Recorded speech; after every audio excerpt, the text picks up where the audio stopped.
bienvenue au Collège Notre-Dame pour cette émission spéciale consacrée à la ville de Nîmes. Nous sommes heureux de vous accueillir dans le CDI, espace de calme et de culture dans un univers très dynamique. C'est ici que nous allons vous présenter le reportage traitant de Nîmes, cité antique gallo-romaine à l'histoire très riche et aux nombreux monuments.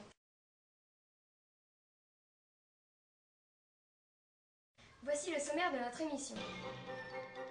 D'abord, nous vous parlerons de la cité elle-même, de ses monuments antiques et de ce qu'il en reste aujourd'hui.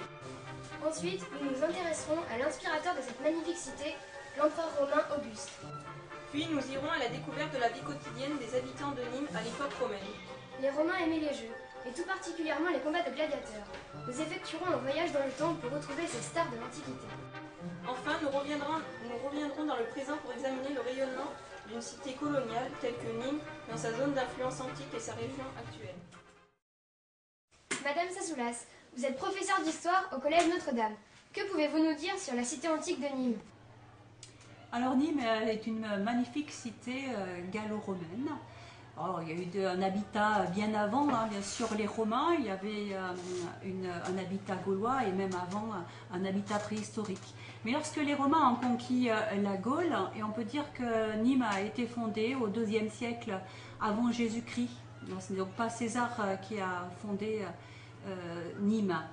Au IIe siècle, elle était peu romanisée, elle se développe surtout, on va dire, au Ier siècle. C'est la romanisation sous le premier empereur, surtout Octave Auguste. Tout simplement parce qu'il y place des légionnaires. Ces légionnaires qu'il veut récompenser, qui ont combattu auprès de lui, entre autres en Égypte. Et il leur donne des territoires, donc ces territoires vont être une richesse sur Nîmes.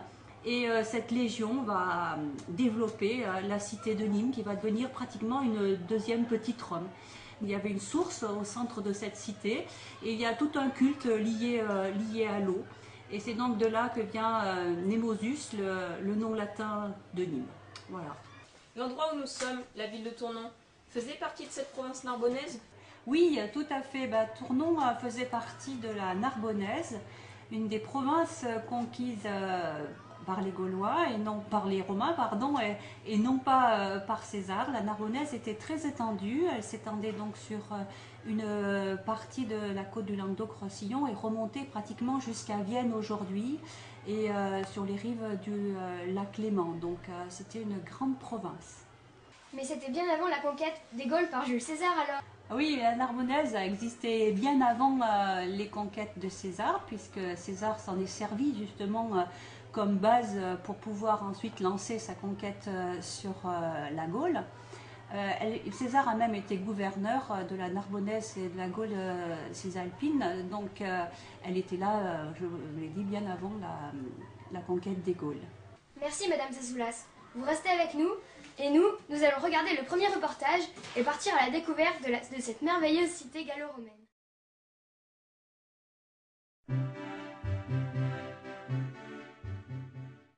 Colonia Augusta Nemausus, c'est le nom de l'antique cité de Nîmes.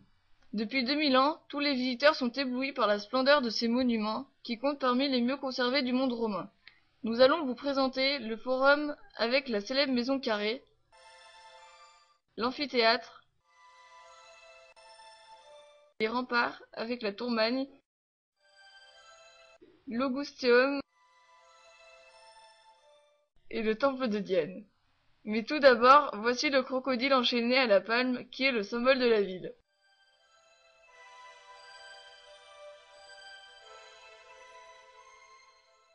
L'architecture de ces monuments prouve que les responsables de la colonie ont voulu ce qu'il y avait de mieux pour leur cité. Rien ne manque dans l'antique cité gallo-romaine. Le forum avec un temple, la célèbre maison carrée, est l'édifice le mieux conservé de tout l'Empire. Il a été restauré en 1822, comme on peut le voir sur cette inscription. L'amphithéâtre où les habitants se pressent les jours de spectacle est le mieux conservé de Gaule.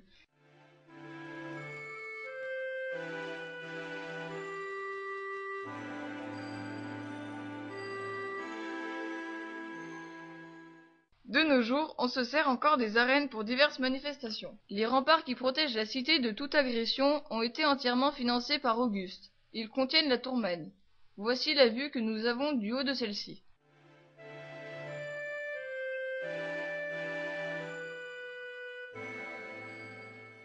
Nous avons en plus un sanctuaire à la source de la fontaine.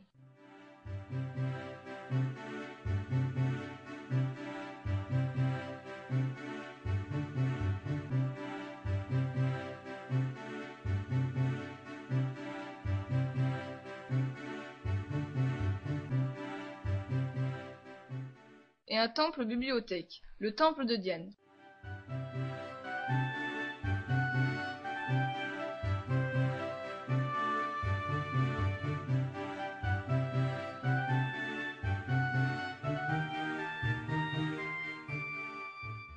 Aujourd'hui, les touristes du monde entier viennent admirer les vestiges antiques de Nîmes, qui constituent le centre historique de la ville moderne.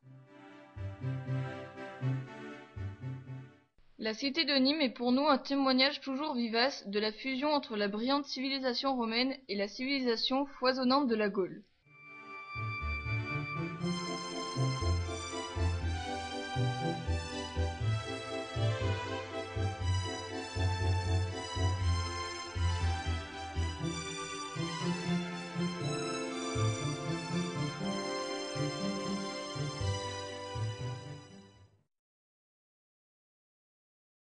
C'était Exploration d'une colonie romaine.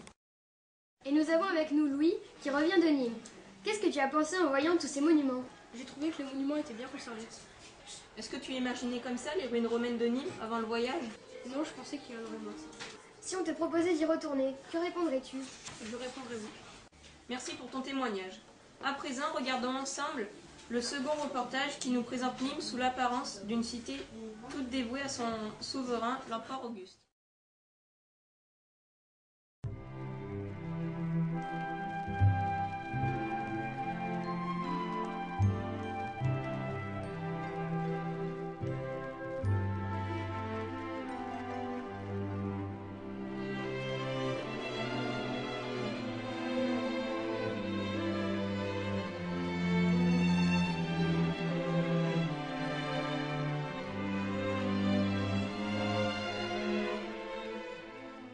La cité de Nîmes a dédié tous ses monuments à la personne de l'empereur Auguste. Le nom de la cité et jusqu'à son emblème sont un hommage rendu à l'héritier de Jules César, qui conquit la Gaule en 51, gagnant ainsi honneur et richesse. Nemausus existait déjà avant Auguste, mais à l'avènement du nouvel empereur, la cité a décidé de se placer sous sa protection. Chaque jour, dans la maison carrée, un prêtre faisait des sacrifices et accomplissait des rituels en l'honneur des petits-fils d'Auguste, Caius César et Lucius César. Le film en 3D projeté dans la maison carrée depuis plusieurs années a précisément pour sujet un rituel religieux se déroulant dans l'ancien temple, lieu où se trouve la célèbre statue d'Auguste.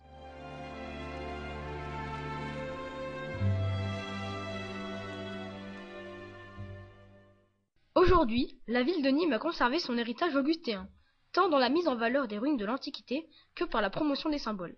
Les symboles les plus célèbres de la ville sont sans aucun doute le crocodile attaché à la palme et la porte de Nîmes. Le crocodile enchaîné veille toujours sur la cité 2 fois millénaire, symbole toujours vivant de sa gloire passée.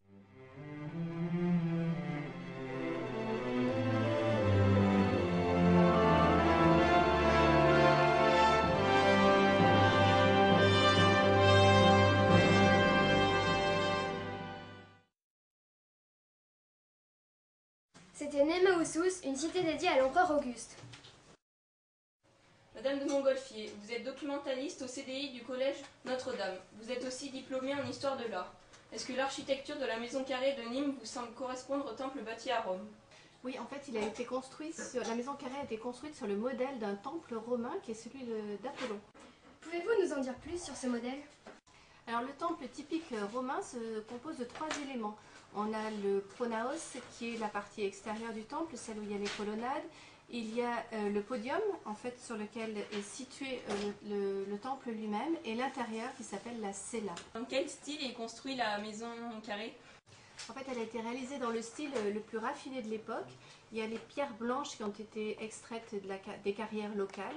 Ensuite, vous remarquez sur le plan décoratif, il y a des colonnes qui sont à chapiteaux. Les chapiteaux sont ornés de feuilles d'acanthe. C'est ce qu'on appelle les chapiteaux corinthiens. Donc c'est une marque de la Grèce antique et ils utilisaient largement ces feuilles dans la décoration des chapiteaux. Excusez-moi, mais qu'est-ce que l'acanthe? L'acanthe est une plante méditerranéenne.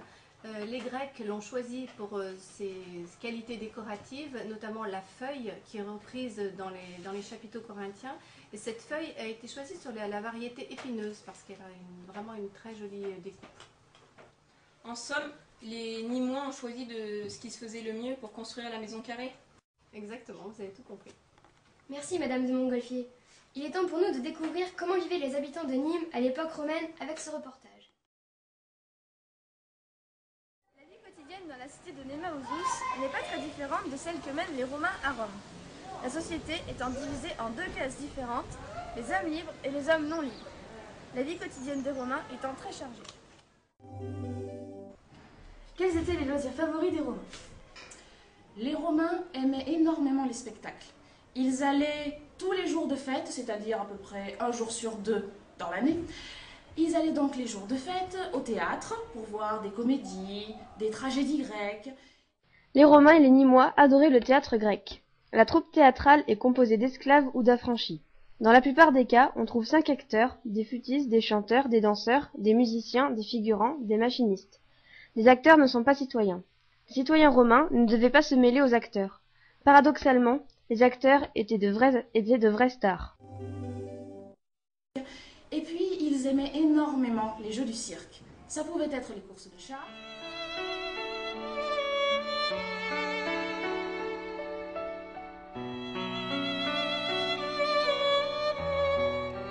mais il y avait aussi les combats de gladiateurs dans les arènes. Les Romains en étaient fous.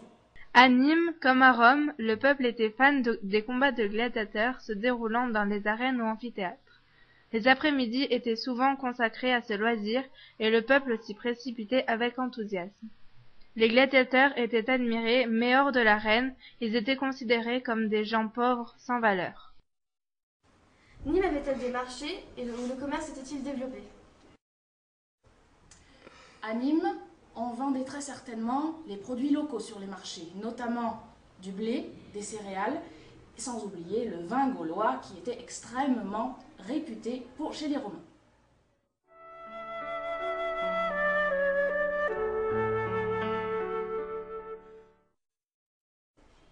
Par ailleurs, Nîmes se trouvait sur un axe routier très important, la Via Domitia, aujourd'hui on dit la voie domitienne, qui reliait Rome à l'Espagne. C'était un carrefour d'échange très important.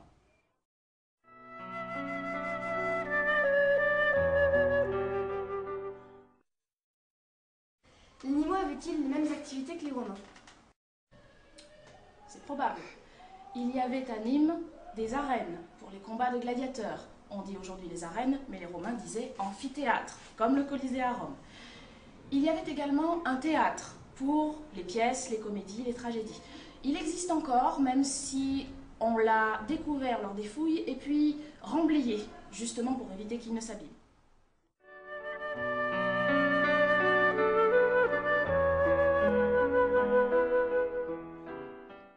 Sur le forum se déroulait la vie politique et civile des Nîmois. Chaque matin, tous les hommes s'y rendaient pour apprendre les nouvelles et faire un peu de commerce. Ici se déroulaient aussi les élections et les rencontres politiques. À Nîmes, au centre de ce forum, se dressait la maison carrée, qui s'y trouve toujours d'ailleurs. Les Romains se lèvent très tôt, parfois même avant le lever du soleil. Après une toilette rapide, l'homme se fait aider par ses esclaves pour se revêtir de sa toge, vêtement encombrant qui pouvait mesurer jusqu'à 6 mètres de diamètre. Les Nîmois avaient-ils des tenues particulières et est-ce que leurs habits reflétaient leur classe sociale? À Nîmes, il y avait, comme à Rome, la toge qui régnait pour tous les citoyens. La toge, je rappelle que c'est une grande pièce de tissu en laine blanche qui se drape autour du corps. Elle n'est pas cousue. Par contre, évidemment, comme on est en Gaule et que les Gaulois, eux, cousaient leurs vêtements, il est probable que les Gallo-Romains habitant Nîmes aient gardé la toge, mais adopté certains vêtements gaulois. Ensuite, un petit déjeuner très léger, composé de pain, de miel et d'olives. Les Romains vont tous les jours au forum pour se tenir au courant des nouvelles et rencontrer leurs amis. Ils en profitent pour régler des affaires en vendant par exemple le produit de leur terre. Si un citoyen est conseiller de la cité, sénateur à Rome, décurion dans une colonie, il assiste à une réunion dans la curie. S'il est prêtre, il doit s'occuper d'un temple, organiser et accomplir des sacrifices aux dieux. Les magistrats élus pour un an peuvent avoir des affaires à traiter. Certains Romains devenus avocats défendent l'affaire d'un client devant le magistrat, qu'il s'agisse des détails techniques d'un testament contesté ou même d'un procès pour meurtre dans l'une des basiliques du Forum. Mais les lieux les plus fréquentés par les désœuvrés sont sans doute les portiques. Ils constituent l'une des caractéristiques majeures de l'urbanisme romain et surgissent un peu partout, autour du Forum, le long des façades des basiliques.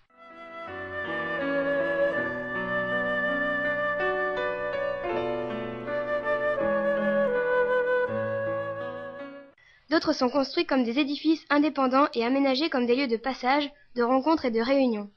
Ils offrent aux promeneurs un abri contre les intempéries et les préservent l'été de la chaleur du soleil. Tous les Romains s'arrêtent à midi pour déjeuner. Pendant les plus chaudes journées d'été, la plupart des gens font une courte sieste après le déjeuner. Les Romains vont rarement travailler l'après-midi, ayant accompli toutes les tâches importantes pendant la matinée. Ils passent l'après-midi à se détendre au bain, ils y rencontrent leurs amis et les invitent parfois à dîner. Il y a souvent des combats de gladiateurs et des représentations théâtrales où les Romains se dirigent en masse. Lors du dîner, les Romains s'étendent sur des lits inclinés, tandis que les convives dégustent les plats, des danseurs, des musiciens ou des prestidigitateurs viennent les distraire. Le repas du soir se prend à la 9e heure, il est souvent long mais on se couche généralement assez tôt, car les lampes à huile éclairent peu et on ne peut pas travailler dans l'obscurité.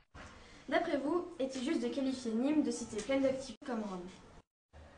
Bien sûr, Nîmes, Nemausus, est une colonie et bien entendu, le commerce y est florissant puisque seuls les citoyens romains ont le droit d'ouvrir de grandes entreprises. Mais il y avait aussi beaucoup d'artisanat.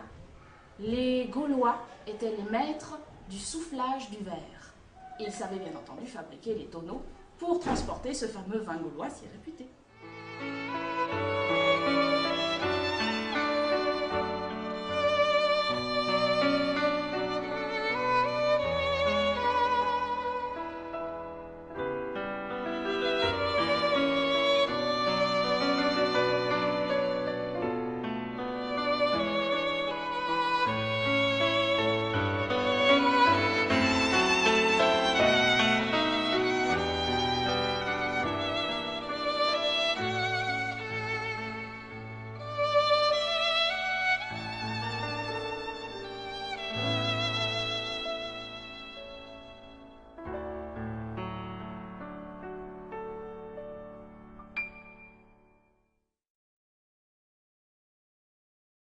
C'était la vie quotidienne à Nemausus sous l'Empire.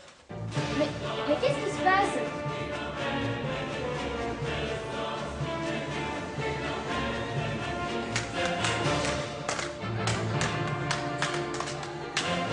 Ah bah on s'exerce.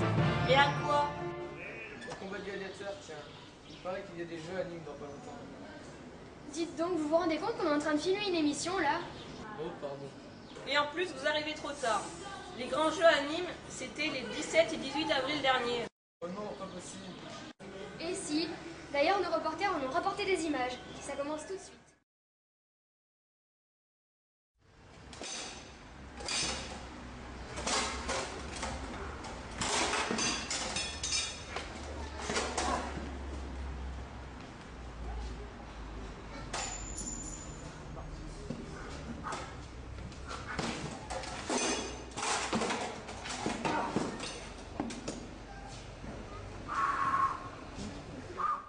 À Rome ou en province, les Romains ont une passion, les combats de gladiateurs.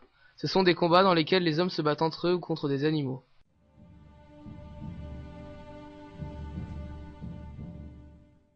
Nous connaissons les gladiateurs présents à Nemausus grâce à l'équipement retrouvé dans les arènes et qui se trouve encore exposé. Il y a par exemple le myrmillon ou le thrace.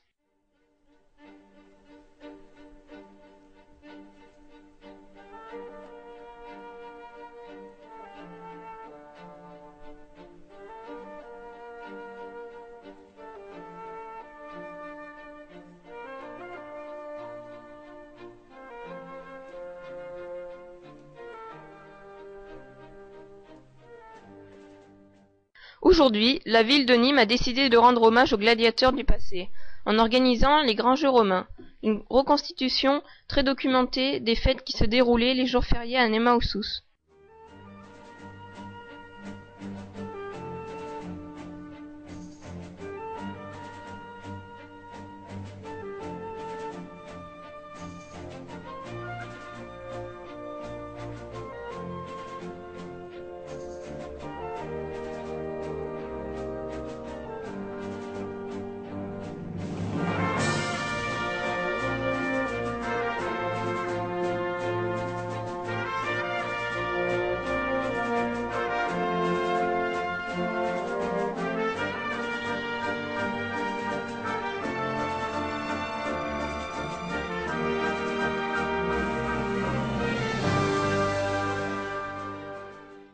Des manifestations de cette ampleur montrent bien l'importance de cet héritage que la ville moderne continue à perpétuer.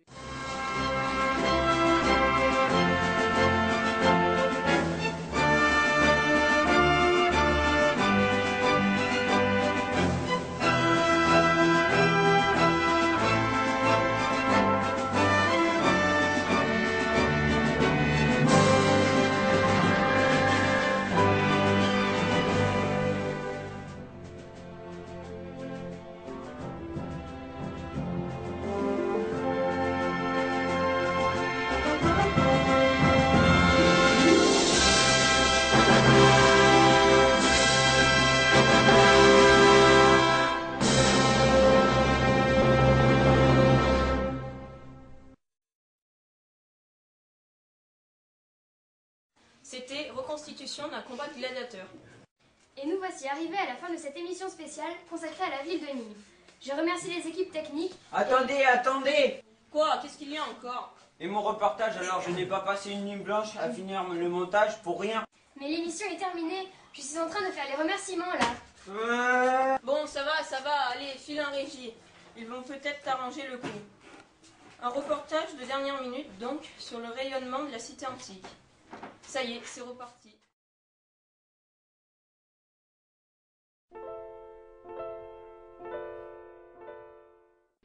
La cité de Nemausus se situe sur le trajet de la voie domitienne qui relie Rome à l'Espagne par la terre. C'est un carrefour d'échanges commerciaux. Elle échange avec Rome des produits comme le vin, les céréales et le verre soufflé. Les Romains organisent l'espace rural qui est cadastré, mis en valeur et découpé en grands domaines où se cultivent la vigne et les céréales. C'est la villa gallo-romaine. On exploite aussi le sel du littoral, les minerais métalliques et des Cévennes ainsi que la laine des moutons de Garrigue et des Causses. Les monuments. Au pied de la tour Magne, longtemps énigmatique, tour défensive proto-historique dominant le sanctuaire de Nemausus, enveloppé d'une tour romaine octogonale, l'Augusteum des jardins de la Fontaine constitue un ensemble culturel de première importance.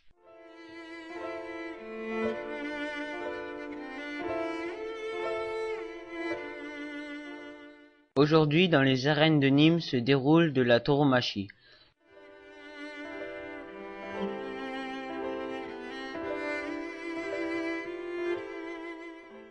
Dans la maison carrée rénovée en 1822 se déroulent des films.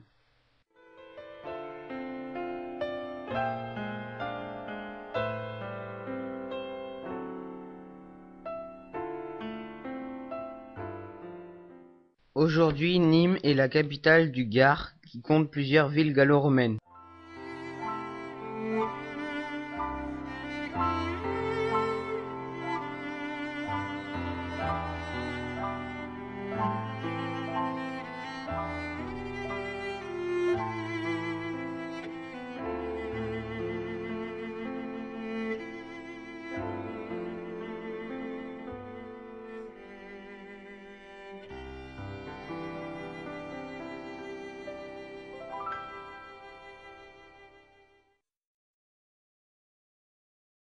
Et cette fois, c'est bien la fin de notre émission.